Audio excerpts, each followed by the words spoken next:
Hello, chart watchers, and welcome to this Friday, August 16th, 2019 Market Watchers live show with your host, Tom Boley and Julius DeKempenaar. For those of you joining us for the first time today, welcome to the show, and for our regulars, welcome back. Well, we're getting a little relief in the market as we close out the week so far. We got the Dow Jones Industrial Average up 272 points. The S&P 500 up 38.5. The NASDAQ up 120 points. The Russell 2000 bouncing back nicely, up almost 28 points, close to 2%. 10-year Treasury yield, even though it is in the downtrend here, it is bouncing. I got an interesting chart I want to show you there in just a minute. Volatility index down 12.5%. Hit over 24 yesterday and currently at 18.5. If you're bullish, this is what you want to see. You want to break that uptrend in the VIX and ultimately move back down to a low in August. We'll see if we get there. Financials leading the market to the upside along with technology and industrials. Looking at the industry groups today, well, we've got renewable energies regaining some leadership after a pretty rough couple of weeks. The group is up, probably about 3.5% today. Tires, and I got to explain for a minute why this group is doing so well. I spent quite a bit of time on my blog this morning explaining how it was in big trouble. So, of course, I helped the tires index gain about 5% today. Alliance data was downgraded today. I'm sure Julius will talk about that in a few minutes. But that one, the worst performer on the S&P 500 today. Applied Materials was the second worst performer on the S&P 500. Now, I'll tell you what, I actually like this stock. We'll talk about that in a minute.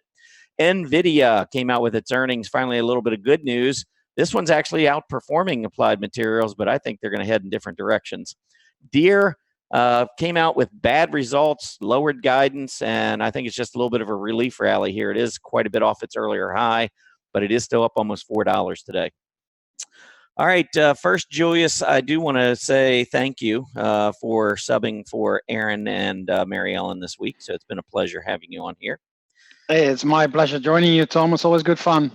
Yeah, it's always a lot of fun, and I hope everybody out there's enjoyed the the look at RRG. We spent a lot more time with RRG yesterday. We're going to do it again today. And before we get into everything, I do want to just announce quickly, if you haven't heard, that StockCharts.com's president, Chip Anderson, will be back doing a show on Saturdays. He's rolling out all aboard stock charts, which will begin this Saturday at 1 p.m. Eastern. It'll last an hour. It'll be replayed later in the day, Saturday, and throughout the week. It's going to be an every Saturday show starting at 1 o'clock Eastern. And again, that the first show airs this Saturday, tomorrow at 1 p.m. Eastern Standard Time. So make sure you tune in for that. All right, Julius, I tell you, yeah, it's been a fun week. And I want to mention to everybody, we have a poll running. I know Julius, the creator of RRG, would love to hear whether or not you've enjoyed these last couple of days, yesterday and today, with the way we've used the RRG. So it's just a simple poll, whether or not you've learned anything new about the RRG. But Julius, I think it's a great tool. It's probably one of the most underutilized tools on stock charts, but everybody should be looking at it because of the way you can visualize what's happening in the market. Yeah, I can only agree with you. I'm not sure if it's underutilized. I don't know. I don't know the exact numbers, how many people use it, but I'm sure we can use a little bit more attention to that. So, I do write the blog on RRGs, and I write on DITC and in Chart Watchers. I usually try to give my opinion on markets, but also give a little bit of educational and background on, what it is and what it does. And the Chart Watchers article that I'm working on right now, which will publish tomorrow, title is like the working title is "You can do so much more with relative rotation graphs." So stay tuned. Yeah, I went out on that limb and said that it was most underutilized because I think everyone should utilize it, and I'm going to assume right now that not everyone does. So I'm afraid you're right. That's why I'm going there. Thank you, man. Yeah, I mean, I use, price relative, but I also use RRG. And that, to be quite honest, RRG is great when you have multiple symbols. That's it. You want to look at a lot of different things at once. Price relative is great one-on-one, but I think the RRG, as we were showing yesterday, is really visual when you show a bunch of different, symbols on a chart. But anyway, Exactly. We're going to get into all that in just a minute. We do have our upcoming schedule on the screen there. You can see Aaron's workshop will be on Tuesday. Daniel Shea and Rick Bensignor returning next week on, to join us here on Market Watchers Live. So we're really excited about that. Today's agenda: Julius is going to review the inverted yield curve and show you some things with RRG. So a little bit new subject matter there. And then I'm going to get into what's hot, what's not. And I'm also going to use the RRG in that what's hot, what's not segment. I think that'll be fascinating as well. Then, of course, we'll finish up with the 10 in 10. So let's get this thing going. There were a couple of economic reports out earlier today, and it was really a mixed report from the home builders. July housing starts came in way below expectations, but building permits were actually much better than expected. So how do you interpret that? Well, for me, I think building permits is more important because you're looking into the future. Housing starts, you're looking in the rear view mirror, and not everywhere in the country requires building permit. So anytime you got building permits rising, that's generally a good sign, because there's only one reason that I know of why anybody gets a building permit, and that is to build. So I think when you're seeing some pretty strong numbers there, I think that's good for home construction. August consumer sentiment also came in below expectations. I love the analysis that I saw. They said, well, it was because of the tariffs, the announcement of the tariffs and the Fed's decision. And I'm thinking, well, why wasn't the estimate lowered then? If you know that that's why it came in lower, then why wasn't the estimate lowered in the first place? But anyway, enough of that rant. Let's go ahead and take a look at what's going on in the Treasury market. And you can see I actually have an interesting chart here that I wanted to show you today. 10-year Treasury yield right now, let me make sure I've got the latest here. We're sitting at 1.56%. So we are moving back down a little bit here. Now, keep in mind, this is an hourly chart. So we're starting to roll back over, but we are still up 3 basis points today from 1.53% to 1.56. But I just went back and looked over the last 3 months and pointed out times when we have seen positive divergences on the hourly chart.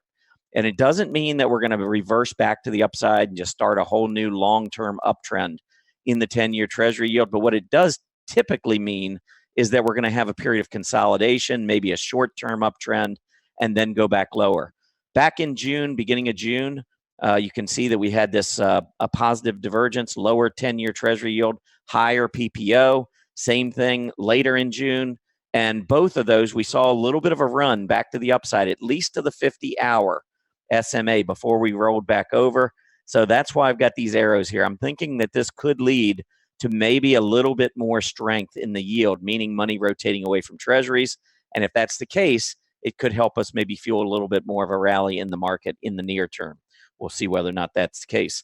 All right, from an earnings perspective, lots of earnings out, pretty good size companies, NVIDIA, Applied Materials, Deere, all of those reporting. You can see some mixed results on your screen. Before I get into the earnings, I do want to just show you quickly the home construction chart, because when you look at this, I see an uptrend followed by sideways consolidation. Today's reaction to that mixed report is actually a little bit positive, not a huge day to the upside, but we are holding that rising 20-day EMA. And if we stretch this out to a longer-term weekly chart, and this is one of the things I keep watching, once we've gotten above this 20-week EMA, you can see we continue to hold. I think a breakout above 850 on the home construction index would be very bullish. All right, looking at a couple of these charts for earnings. NVIDIA, here's the move to the upside. It's up 6%. On the surface, if you owned it going into earnings, looks pretty good. My problem is the long-term underperformance relative to the semiconductor group. Starting to see a little bit of a turn up here with the earnings report, but I think there's a lot of work to be done here. We're not seeing really any major breakout. We're not even able to get through the moving averages, so I've got some concerns here with NVIDIA. Applied Materials, on the other hand, though, was down below recent lows, has rallied back, holding the 50-day moving average. And look at the relative strength here versus semiconductors. They beat top and bottom line, but they had already made a pretty good move up into that high. I mean, we were talking about from $38, $39 up to $52 in about 7 weeks. That's a 33% move in terms of market value to the upside. I think this is consolidating. I actually like Applied Materials a lot better than NVIDIA as we go forward. One last earnings chart. Let's pull up Deere. Deere, you can see having a pretty good day today, but this has been down. You can see the group's been down. Deere actually holding up pretty well on a relative basis. It's just the fact that the group has been so weak. I think if we get a trade agreement in place, I think Deere is one of names you're going to want to look for. It's leading its group, and I think this group's going to get a boost with the trade war being settled, if and when it does get settled. All right, let's take a look. I'm going to go over to the dashboard here for a second. And let's look down here at these scooter movers. They're right on the top of the mid caps, VIP shop. Let's take a look at that chart. Sideways consolidating. We held recent support. Volume came in yesterday with a better than expected earnings report. Unlike NVIDIA, notice the move was back above the 20-day moving average. We're holding it, starting to show some nice relative strength to the broadline retailers. I would just watch number one to make sure the broadline retailers don't go back down below their relative low. That's about a 5-month relative low. I'd be careful. If that holds, though, I think VIP Shop's starting to show some relative strength. I think this is one could make a run for 9.25 to test those recent highs. So for that reason, it is my scooter mover of the day. All right, Julius, back to you. Yeah. Thank you, Tom. That was great. I just needed to unmute myself. So I will take the screen and take us to some upgrades and downgrades. And just like I did that yesterday, I've created an RRG with a few upgrades. There are not that many today, 3 actually. SLDB, I don't really want to look at that because this is sort of a small cap stock with huge moves, so I don't like it that much. But let's have a look at PETS, BETS. It is an upgrade, and I can sort of see that. I mean, this is resting at support. Relative strength is leveling off, and it's just about to cross over into the improving quadrant. It's a bit of an early call, but I think this, if you make an upgrade, then this is probably the level that you want to make an upgrade at. The third one on the upgrades is LUV. And here I have a little bit more trouble with upgrades. I think that this relative strength line it just broke below this support level. It's like it's resting on this area of support. If it cracks, then you get an acceleration. RS ratio is stable. There is zero momentum, so this is a stable relative downtrend that you see here. And on the price chart, we're sort of in a consolidation, narrowing range. You could see a triangle here. I don't know if this breaks down, it accelerates. So I'm not really sure if I want to buy this as an upgrade.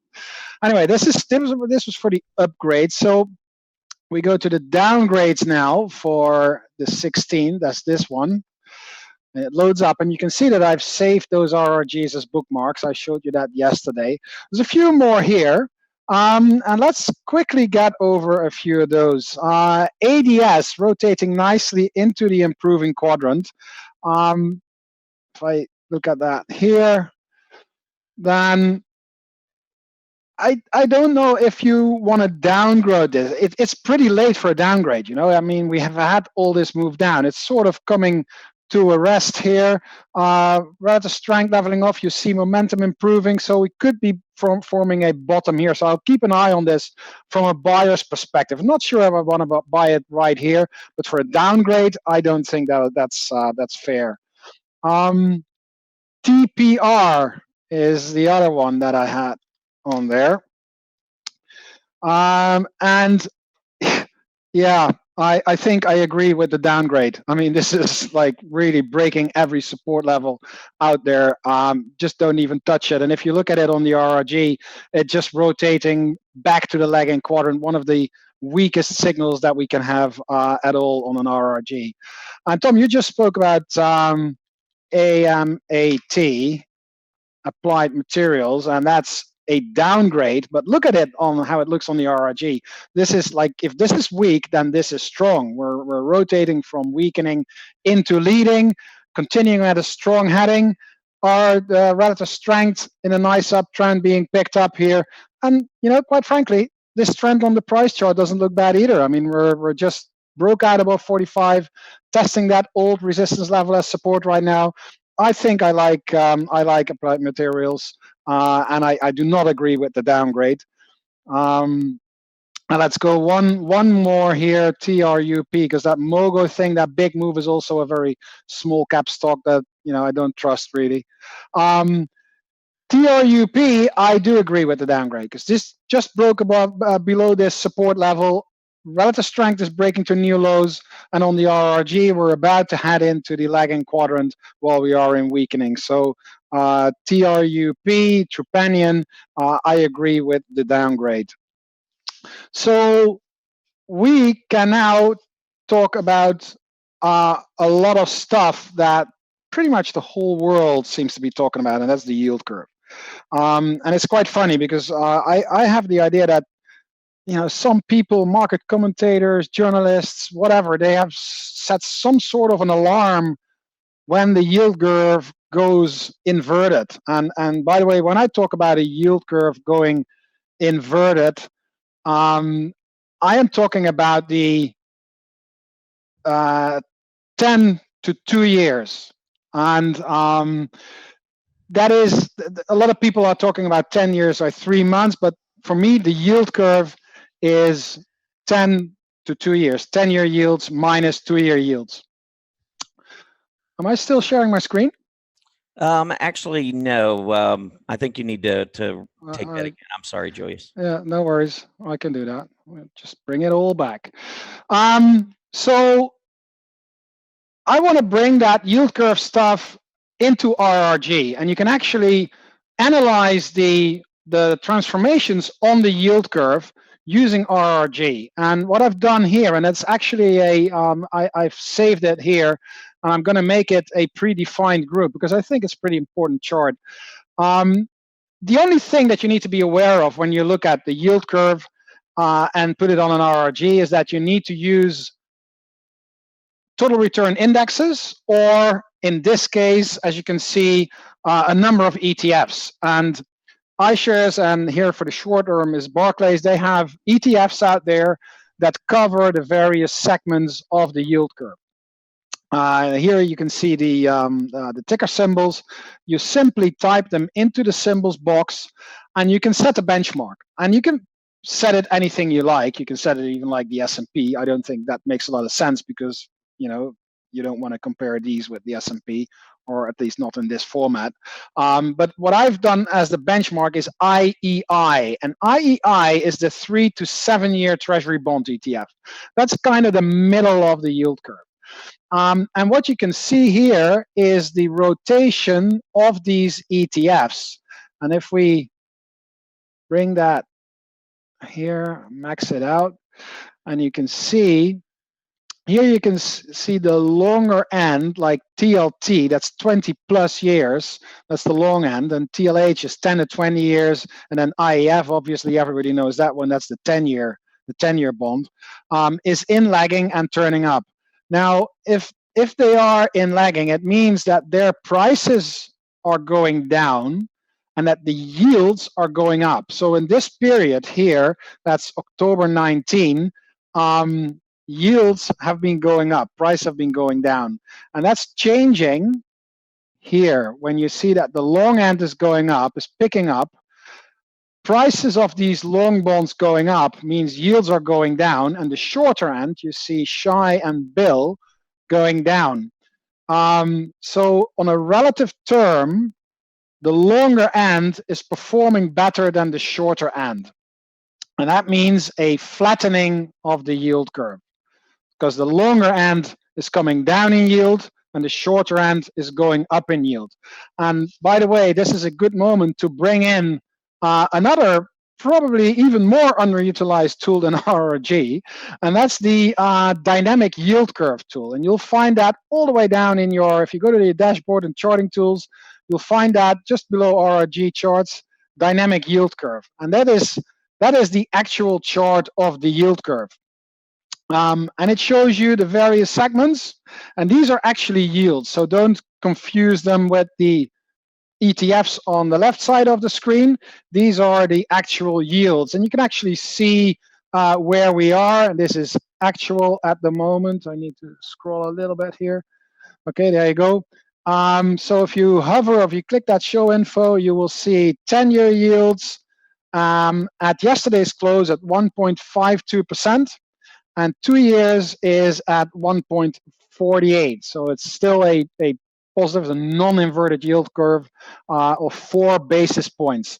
And that brings me to what I started with. I think that a lot of journalists have set like alarms or something like that, because when I read a story about it, I went looking at this yield curve. It's not inverted. It's flat and it's close to inverting, but it didn't really invert yet. And then I looked at a Bloomberg screen where I had real-time pricing for these yields, and you can actually see that the inversion, I think over 2 days, the yield curve was inverted for like 3 to 4 hours tops. And even you had to be in the European time zone, because when the US markets were open, the yield curve was not inverted. So, I mean, we're flat, we're about to invert, maybe we're going to invert further, but I don't think that there is a inverted yield curve full stop going on right now. And I'll show you how an inverted yield curve looks a little bit later. But back to the RRG. This setup of RRG with these ETFs you can use to analyze flattening or steepening of the yield curve. It will not tell you whether the yield curve is normal or inverted. This just shows you the relative movement of these ETFs. And then if we just continue this rotation, you can see that we are now coming here, and we still have the long end picking up again, doing really, really well. And Thomas showed that chart, and this is like good performance on the long end, underperformance on the short end. That's a flattening of the yield curve, and flattening can turn into inversion. You can also do this on a daily chart, so you switch the RRG to daily. And I'm actually thinking of, because look at this, this is fun. I'm actually thinking of making one of these animated GIFs out of this, because if you're here and you do it very quickly, it just looks like fireworks. You know, so the yield curve inversion is like fireworks. I think that would make a great animated GIF. Coming back to the comment of Tom that he might see a short-term improvement or rise in yields, is what you see here. You see the long end rolling over. They've had a massive run, so you see it rolling over and going contra. But this is a very high level, so you could get into a situation where the long end will roll over, the short end will curl up, but they will both stay on the right and the left-hand side, and we'll still have that very flat, sometimes inverted, or maybe going into a real inversion of the yield curve anytime soon. Now, if we look at that yield curve tool here, that's very cool, because you can actually bring that back. Because look at this. This is actual. Now, if you bring this red line, if you snap that all the way, grab it up here, all the way here. Now you can see that that whole yield curve is lifted. This is somewhere in 1999. You see that this yield curve was at like 465, and the end was there. And then you can actually, with your arrow key, play through history and see how that happens. And you can see the flattening and the steepening, but also the whole yield curve at a higher level. And this is a period where I'll look at this. We go into this market top, and this is how a real inverted yield curve looks. Like here, you see that 10 years is at 644. Can you imagine 644 for 10-year bonds? And 2 years is at 681. So that's a 40 basis point inversion. That's a real inversion. And you can pick that up, and it inverts even further there. And then it starts to level off and go back to normal. Now, why is this important? And for that, I am going to bring in a chart and analysis type that I talked about yesterday about sector rotation. But there is also stuff about the business cycle. There is a support article here about the business cycle. And here you can see, in terms of asset allocation, which phase of the market you need stocks or commodities or bonds, etc. So this is the business cycle from an asset allocation point of view. And by the way, you can actually use RRG to show the asset classes. Go back in my blogs, and I've written a few times about this asset class rotation. From asset allocation one level down, we can actually go to the sector rotation model that I showed yesterday. And I'm not going to go over it again because we already did that, but I want to draw your attention to the table below this sector rotation chart. And you'll see that there are a few other key elements to analyzing where we are in the economic cycle. And the yield curve is actually one of them. So in a full recession, you have a normal yield curve. Early recovery, it's normal steepening. And then in full recovery, we're flattening out. In a recession or early recession, we're either flat or inverted, and then we go back to normal. And if we then go back to that right-hand side where you see that yield curve and you play the animation, you see that it's here in that market bottom. It's like actually steep, and we can play that out. Let me speed that up so we don't waste too much time looking at a jiggly line. Now, this is a steep yield curve, and that's right at the bottom here. And then we go up, and it remains steep. It goes back to normal. You see that the shorter end is moving up while the long end stays where it is. That's flattening. So flattening and steepening has nothing to do with the level of the yield curve. You can have a flattening yield curve at 465, or we can have a flattening yield curve where we are right now at almost 1. So here you see, and then you see some inversion again. Almost not much. This is 471 and 10 years 454, so that's 20 basis points. In any case, it's a lot more than we have right now. And then you see in this enormous bull market, you see that whole yield curve dropping to the levels that we have right now. Oops, bring you all the way back here where we are right now, like 150, 140. So this is how you can use these together and make up your mind about cycles. Use the RRG to either look at the asset class rotation and marry the RRG with the fixed income stuff, with the various segments of the yield curve, with the dynamic yield curve tool to make up your mind. And this gives you a bigger picture view. I mean, this gives you a second pair of eyes, a reality check on what people are writing. And you really have to be careful with what you're writing, because I saw an article on a newswire today about the yield curve. They were actually showing the 10-2 year chart, but they have labeled it as 2-10 years. And then you're an economic journalist writing for a very famous newswire about the yield curve that the whole world is looking at. And I think, okay, this is economics 101. So this kind of stuff is a reality check. You can actually check what people are writing and make up your own mind and come up with that big picture view. I'll quickly show you the asset allocation stuff, because that ties in perfectly with whether we are going into a recession or not. And that's what you see here. And I'm comparing that to a Vanguard balanced index fund. And you see that SPY here is rotating on the right-hand side, but going up. So we've seen the improvement of bonds, the weakening of stocks, but the question is whether SPY can complete this rotation without going into the lagging quadrant and fixed income stuff rotating back.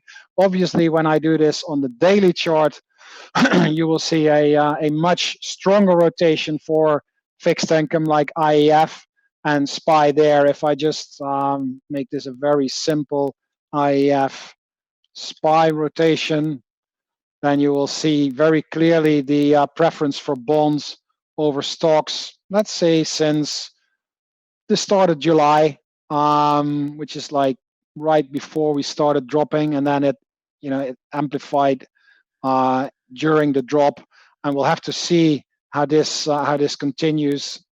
The weekly still sort of in favor of SPY. They're at crossroads right now. So this is where I want to end this sort of educational piece on how you can use RRG and the dynamic yield curve tool to analyze what's going on and get a look at the big picture. We're going into a quick break right now, and after that, Tom Bowley will be back with what's hot and what's not. Missed the live show? Want to rewatch a workshop? Tune into the StockCharts TV YouTube channel to catch up on the latest programming and content. All of our live shows, workshops, special guests, and more can be found there. Each category has its own playlist, so it's easy to locate. We even have chart school and creative strategy videos to help you become a better technical trader. Leave comments for our commentators, like your favorite videos, and don't forget to subscribe to our YouTube channel. Okay, welcome back, everybody.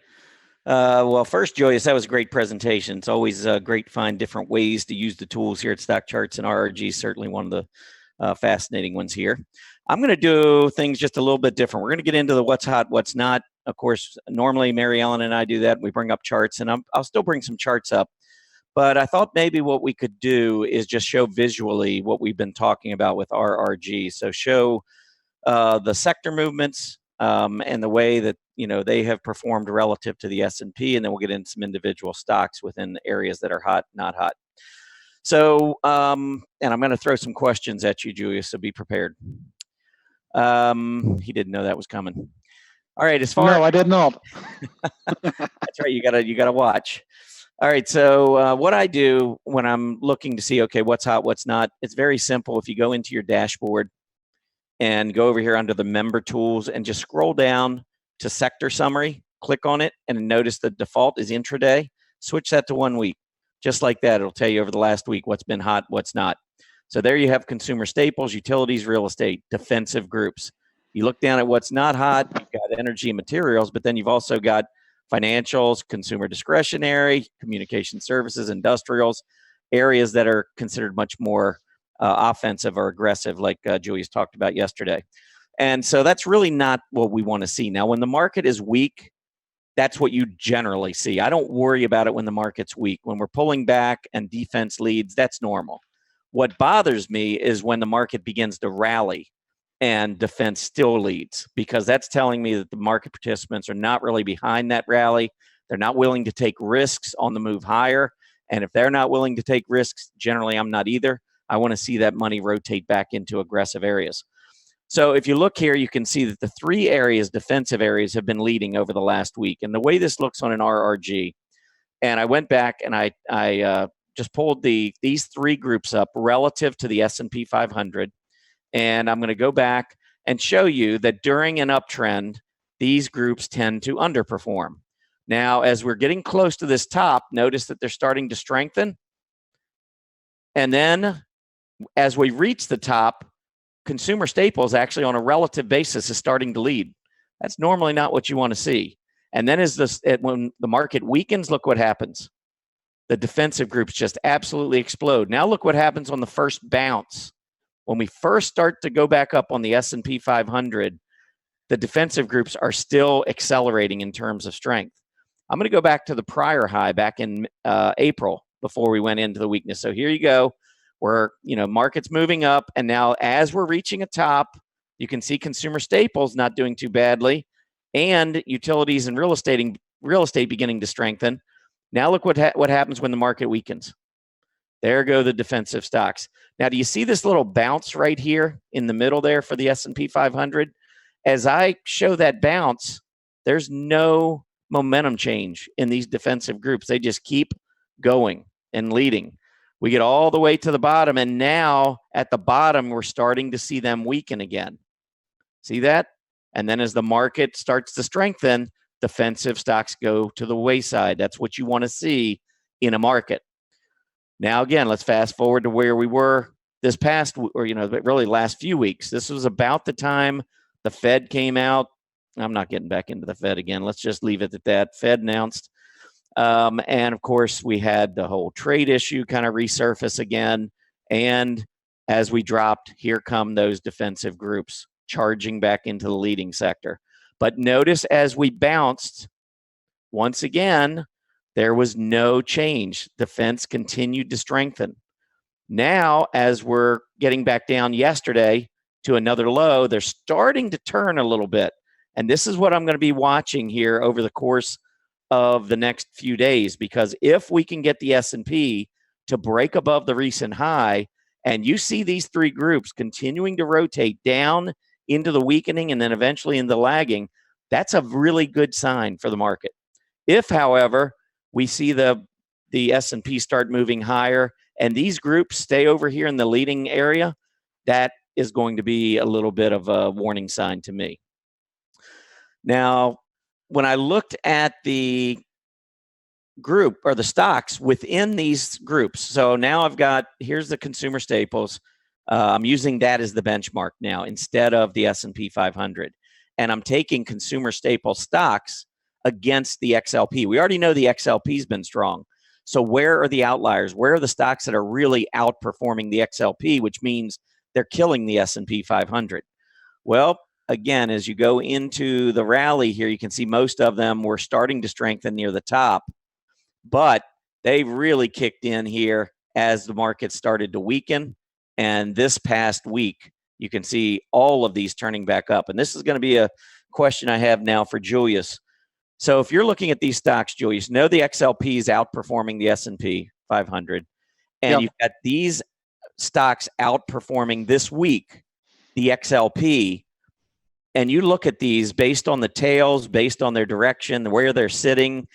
What would you focus on the most when you go to start looking at charts? I would focus, because you're looking at RRG shows you trends in relative strength. So when they are inside the leading quadrant, that trend is underway. So like for SAFM, that is it. That trend is underway, probably the longest of all. So I mean, you should have been in there a couple of days ago. So I would focus on, in this case, I think I'd look at STZ, Constellation Brands, because it's almost moving vertical, strong momentum. It needs to pick up a little bit of relative strength, but it's very close to crossing over to 100, which makes it interesting for me. I'm going to pull that up. Yeah, pull that one up and we'll look at that. Oh, there you go. That's that looks pretty nice. Yeah, let's go ahead and I'm going to pull it up on that relative chart that I like to use.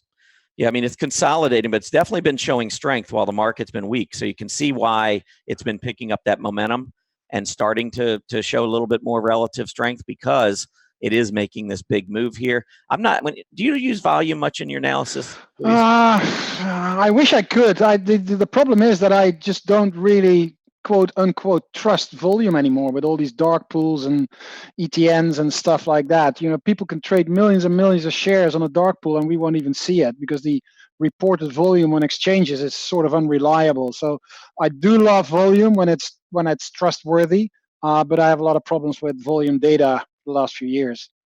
Yeah, I don't use it unless it helps me to confirm something, like if there's a breakout on the chart. Yeah, exactly. Yeah. Bigger volume, obviously here with this gap up, you can see the volume and it continued moving up a little bit at least. Yeah, when I look at this chart and I look at the relative strength, I have problems because of the relative strength versus its peers. It's doing okay, but if I'm looking for the leaders and top stocks out there, I'm probably going to have a little problem with this one.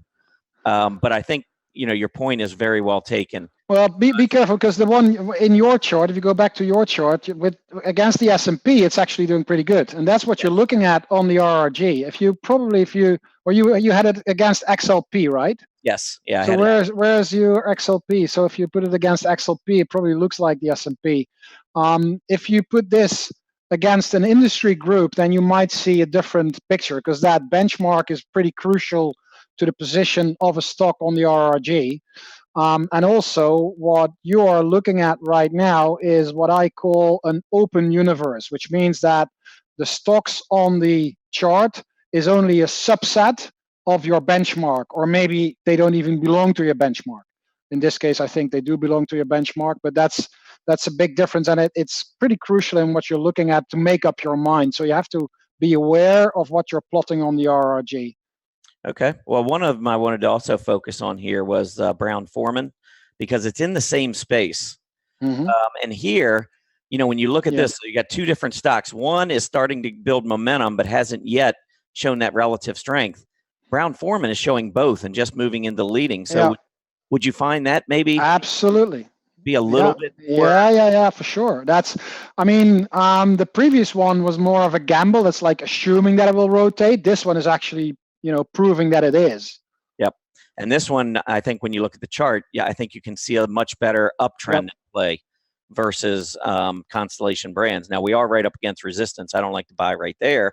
But this one, like you said, has been showing. I mean, this one is one that we could have been looking at a few days ago as it was turning right in here, heading in that northeastern direction Yeah. about. RRG heading, I call that. Yeah, absolutely. Yep. So it was heading in the right direction. So a few days ago, you can see that would have been building before we got this big move to the upside. I think that shows pretty clearly how an RRG can really alert you to the momentum and relative strength that's building before you really get price action. Yeah, and I can't say it enough. RRG is a tool. It helps you visualize, it helps you alert. But personally, I would never trade solely on an RRG. I would always need to see the chart and make up your mind and go into your regular work. Yep. All right, I'm going to take a look real quick at the one that you mentioned, SAFM, because that's the one obviously that's showing the most strength. So when we look at this chart, let's see what this looks like, and then I'll take a look at some that are not hot. But now this one looks kind of interesting to me because it had been in this little decline for a while, little channel, and it's broken back out, and I am seeing the volume pick up to confirm that. I actually like this on a pullback if it hit that 20-day moving average because I could keep my stop kind of tight. But what do you think when you look at this chart after seeing what you saw in RRG? I think that if we get above that 145 area, above that resistance area, that it'll actually confirm. And what I'm looking at, that lower against DJ USFP, that's a pretty nice relative line, and that confirms that they all look like, as the tail on the RRG. It's just losing a little bit of momentum. You're using the daily RRG, so this is definitely a stock that you can look at. The only difference is that I think that the other ones have a little bit more potential because this one is already further on their way in the relative move. But It's definitely a stock worth looking at. Yeah, I like also the fact that this is a stock. When we reach the high in the S&P, August has been tough. You can see the relative strength in April and May when the S&P was tough.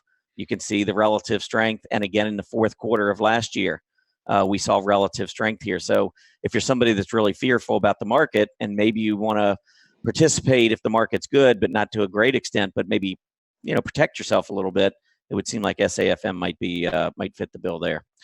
Yeah. All right, let's go on to the what's not. We only have a couple minutes here, but I just wanted to point out that the materials and energy and financials have been weak. And I really just want to focus on the financials because it was really, look at the financials prior to the Fed announcement. They were, they weren't doing much. You can see the very short tail. So it wasn't like we were getting any kind of an explosion, but we were in the leading quadrant when the Fed came out. And look what the Fed did to the financial space during, since that announcement. Financials have been struggling. They're doing it again this week. Anytime you see a 10-year Treasury yield moving lower and we move to an inverted yield curve, areas like banks, I can show you asset managers, banks, and life insurance companies, those types of areas of the market really struggle. And here are some of the individual stocks that I had found that weren't doing too bad until the announcement, that Fed meeting, and then watch how these stocks just completely fall apart. AIG hanging in there, the best of all of them. But looking at this, Julius, what do you think? And we don't have your voice. Yeah, I was trying to answer someone in the chat room. Sorry about that. No worries. That AIG, is the strongest one out there, and I'd be very careful with BK because it's heading in the wrong direction, and all that stuff on the left-hand side, I'd be very, very wary of. They don't look very good to me. Yeah, and the one thing I want to point out too is I switched the benchmark to the XLF. So AIG is good relative to the XLF, but the XLF is horrible. Yeah, but look at this. This is like when you are a professional PM and you have an allocation to financials. Financials is, I think, like 12% of the market. If you're a fund manager at Fidelity or Wellington or whatever, if you go in your portfolio to 10% financials, you're 2% underweighted. That's a pretty big bet for these guys. So they still need to invest in stuff, and that's when they start buying AIG in this case, or maybe some others that are outperforming that benchmark. So that when the sector is underperforming, it doesn't mean that you just sell everything. Like Right. we as retail investors, we can do that. We've got the liberty, we've got the luxury, so to say, but a lot of people don't have that luxury. Right. All right. Well, AIG, I think when you look on the chart, we're going to wrap this up so we can move on. But AIG, I think when you look at the chart, you got an uptrend, you're sideways consolidating. You could see where this would be a little bit of an outlier in that space, that it's actually holding up. And then if I pull up a chart like, LNC, you might look at it and say, well, it's starting to improve because it's moving up.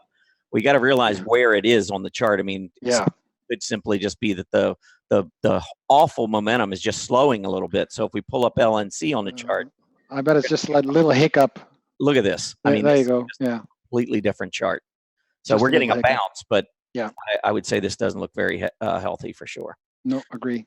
All right, there are the stocks that we just covered in the what's hot, what's not, using the RRG. Again, if you want to check out that poll, I would love to have you answer that. Let us know if you've learned some new stuff here about RRG the last couple of days, because it's been an interesting couple of days with Julius, and I certainly appreciate him joining us here. All right, let's move on to the 10 in 10. Julius, do you have a RRG you want to talk about for 30, 40 seconds? Yes, let me quickly grab the screen. And I have prepped that RRG with the 10 in 10. That's what we're looking at right here. Hey, Julius, if you can make that screen bigger so we can see I can absolutely do that. Yep, Like perfect. that. Boom. Here you go. I'll make that tail a little bit shorter. Let's do the dailies, because you like to look at daily stuff. So, ooh, wow. Oh, look at AIG. There you go. Here's your AIG. That's so we'll give you a head start on that one. This all is not very good. These are very low values. I don't think I like any of those from the looks on the RRG. Let's quickly switch back to that weekly. Maybe we have some long-term trends. Maybe this DB and RF, Deutsche Bank and Regions Financial, are worth looking at, but Deutsche Bank, that's a German. This is an ADR probably, so you could have the currency thing here, because the euro. Julius, you know what? You've got those you've got some of those financial stocks that I had previously. Those aren't the 10 in 10. That's why. Oh bugger! Oh, yeah, the 10 in 10 was started with NVAX. There you go. Yeah, let's take a quick look at them.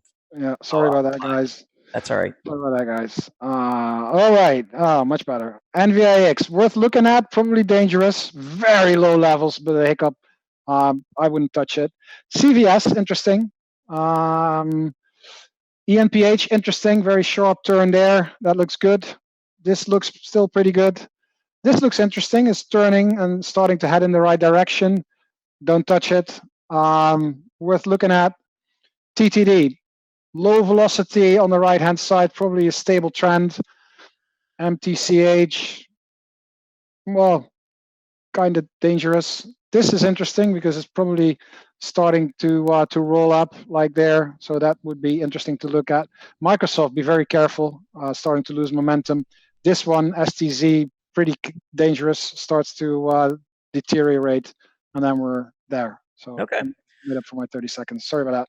That's all right. Let's go ahead and check this out. I'll go ahead and pull up NVAX. I know you said you were a little worried about that one. That's why we're seeing those long tails. Stocks come in with a tremendous amount of volume. It's gone up a lot in just a few days. It has tended to fail, though, as it gets up around the 7.5 area. I couldn't chase it. I mean, not in good conscience could I chase it. I think I'd have to wait for at least a pullback and see what the volume's like, see if it consolidates and holds the moving averages. But for now, I think I would pass on it. Bare minimum, yeah. All right, what else you got? I need to go back to that list. So ENPH, yes. Yeah, love it. This one is actually in my aggressive portfolio, which, by the way, on Monday, I will be releasing the newest 10 stocks for each of my 3 portfolios. You can go into my blogs. I've been putting links in there if you want to join me. There's $7 30-day trial, and that gets you into the room for the picks. But this has been the best performer of any stock I've had in any of my portfolios since I started doing this. I put this one in on May 19th back at 14 and change, and it is now up close to 32, more than 100%. It's been a great performer. It's stretched. I still love the stock, but I'd much prefer entering, say, on a maybe a 20-day test. I'd have to see a little bit of weakness first.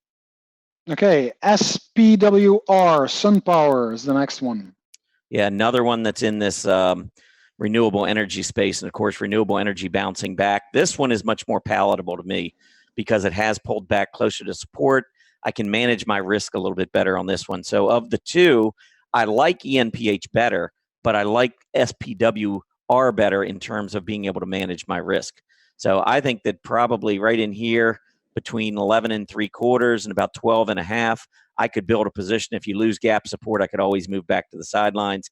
It's going to be difficult to manage my risk like that on ENPH. So I would go, at least in the short term, I prefer this one a little bit better. Yep, and then the next one is Cirrus, CRUS. All right, yeah, this is one in the semi space, and look at the relative strength. Look at the big volume move to the upside. I really like this one. I think it's breaking out of its recent downtrend. Call it a triangle.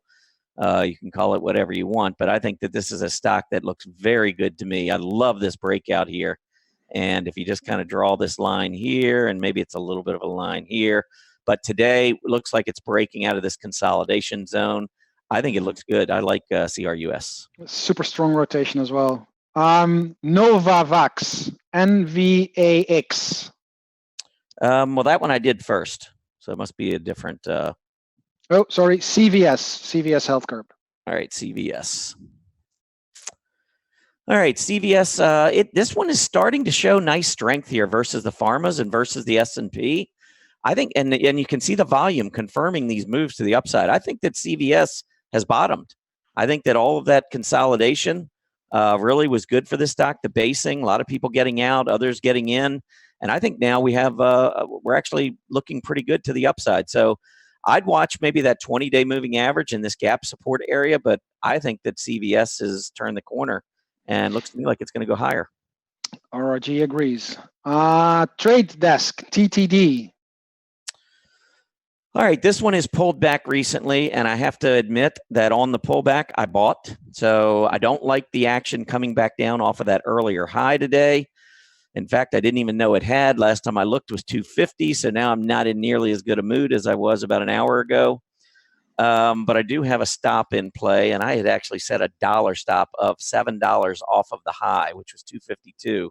So I'm probably getting close to getting stopped out. I do not want to lose money on this trade, though, and I would just watch this move right here. This is a stock with earnings. They blew out their earnings. They moved higher, but a false breakout normally results in weakness.